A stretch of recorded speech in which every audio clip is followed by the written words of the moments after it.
What's up, you fucking diesel douchebags? What's up, Rick? Cummins Kyle here with Justin Fio and 60 and two other good boyos. Their trucks are a lot nicer than mine, but that's okay because she runs. I mean, these trucks run too, but I don't really know what the fuck I'm saying, guys. But October, what is it? Actually, give them the details. October 15th, we're having a truck meet, Wilmington, Delaware, at a Christmas tree shop, Wilmington, Delaware, October 15th. It's on a Sunday, and we're going to be hosting a little truck meet over there, so definitely make it out to you. So hopefully it's more than three of us. I mean, I have like, what, 5,500 subscribers. You have close to 4,000.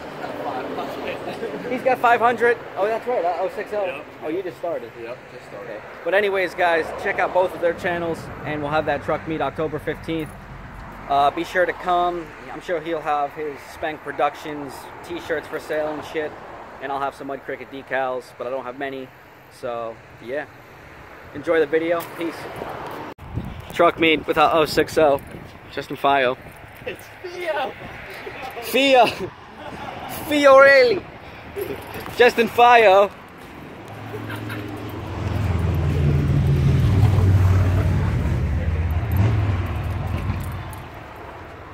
You don't mind if I fucking disconnect your relay there, buddy? Fucking boom. What's up, all you diesel douchebags? Cummins Kyle back again to bring you guys a new video. I hope you guys have been enjoying the videos that I've been making in the past couple of weeks. Now that I'm obviously at college, I can't be making videos as I would like to every day, stuff like that, or a couple of times a week as I used to. But I'm here with my buddy Brad, and so this video that you're about to see, it was recorded about a couple months ago. I didn't like it when I first recorded it, but looking back and watching it, I really liked it. So I hope you guys enjoy it too. But without further ado, let the intro play. Thank you guys for your continued support. Cummins Kyle out. Enjoy the video.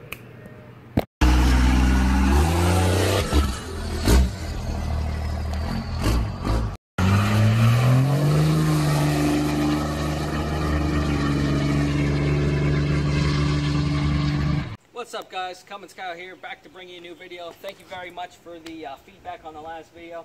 You guys did well with the subscribers and likes on the last video. So basically today I want to go over everything wrong with the second-gen Cummins trucks. I'm not going to go over everything in detail, but I'm definitely going to go over the common problems, especially with the 24 valves. So come over here, Mike. Let's talk. Alright, so to start it off, with these trucks, the automatic, the 47RE is definitely a problem on these trucks. The 47RE isn't too bad in stock form, but as soon as you add any kind of power, it just blows up right on you. My dad has an 01 Cummins with the 47RE, with 255,000 miles on it stock. It pulls every day, it plows in the winter, of course, and it lasts. It's still lasting, so that's definitely a problem with these trucks. I've gone through about 3 in the past year. Now I have it semi-built with a triple disc converter, and it's doing pretty well. But it's definitely a problem on these trucks. The next thing with the 24 valve is definitely the VP44 injection pump. On a lot of the trucks, I guess when the first truck first came out, when the trucks first came out, the VP44 injection pump would always go out on people, and that problem is fixed with a better lift pump. Now under here I have the AirDog Raptor 100 with the 3/8 big line kit from Glove Shift Gauges, and it's doing pretty good. And as long as you monitor it with the fuel pressure gauge, keep your pressure above 14 and lower than 20, you're pretty much set. But I mean, a lot of people, they say, okay, don't let it go less than 10, don't let it go less than 5. In my opinion, and a lot of people on the forums, their opinion is no less than 14, and I agree with that. Next problem with these trucks, I'd say, is definitely the interior. The driver's side seats always love to freaking rip and shit. Let me show you what I'm talking about. Hold on, I'll get this beeping to stop for you guys. The what's it called? The driver's side always likes, I can't even get this damn cover off. It always likes to rip. I don't know if you guys can see that. It's duct taped together. So I have to get that re-upholster, but these seats are just notorious for ripping. Yeah, and I guess not just the driver's seat. Of course, the passenger seat's gonna rip too. It's just a matter of how much it's used. The driver's side seat's obviously used more than the passenger seat. Another thing with the interiors, as everyone freaking knows, is the dash. The dashes were literally always freaking ripped. This one isn't too bad. It has a crack right there. I just duct taped it together for now.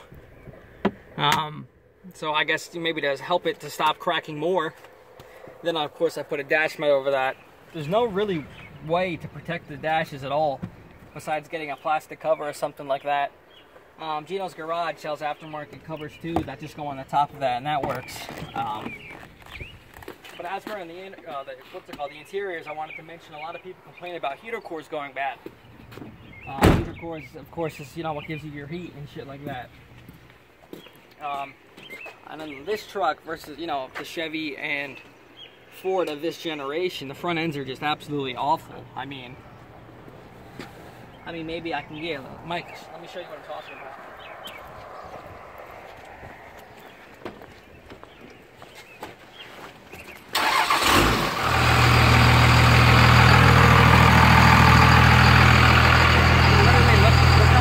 In the steering wheel. So of course it can be rebuilt, but even in the rebuilt form, just because of the natural geometry of the steering, even rebuilt is still going to be play in the wheel. What's up, dude? But yeah, just because of the geometry in the steering, you're always pretty much going to have play in the wheel. Pretty much any solid axle truck you're going to have play in the wheel, but in the Dodge especially, there's tons of play, which sucks. The bigger tires aren't going to help at all. But like I said, you can do things like a Borgson steering shaft and a redhead steering gear, and that helps a lot too. I'm going to be rebuilding the front end soon with Moog parts as well. Hopefully that helps significantly. In the rear, this truck's a 98.5. I believe in 01 they started with rear discs. Being that this is a 98.5, it has rear drums. I'm not a fan of the rear drums at all, but you can upgrade your rear drums with the Chevy 1-ton wheel cylinders, and a lot of people say that helps. I'm going to do that eventually, but for now I just have the regular drums, and I'm not really impressed with the braking at all of this truck, so there's that. Another thing on these second generation trucks, and even pretty much all Dodges, even up to I guess the 4th gen, maybe the 4th gens are alright, but of course the 3rd gens too, that everyone complains about the bodies being really shitty on these trucks, rusting out, shit like that.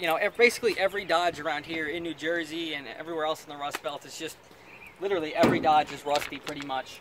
This one's pretty clean. I'm lucky the guy took really good care of it, a guy from Pennsylvania. But the only rust on this truck is really right here.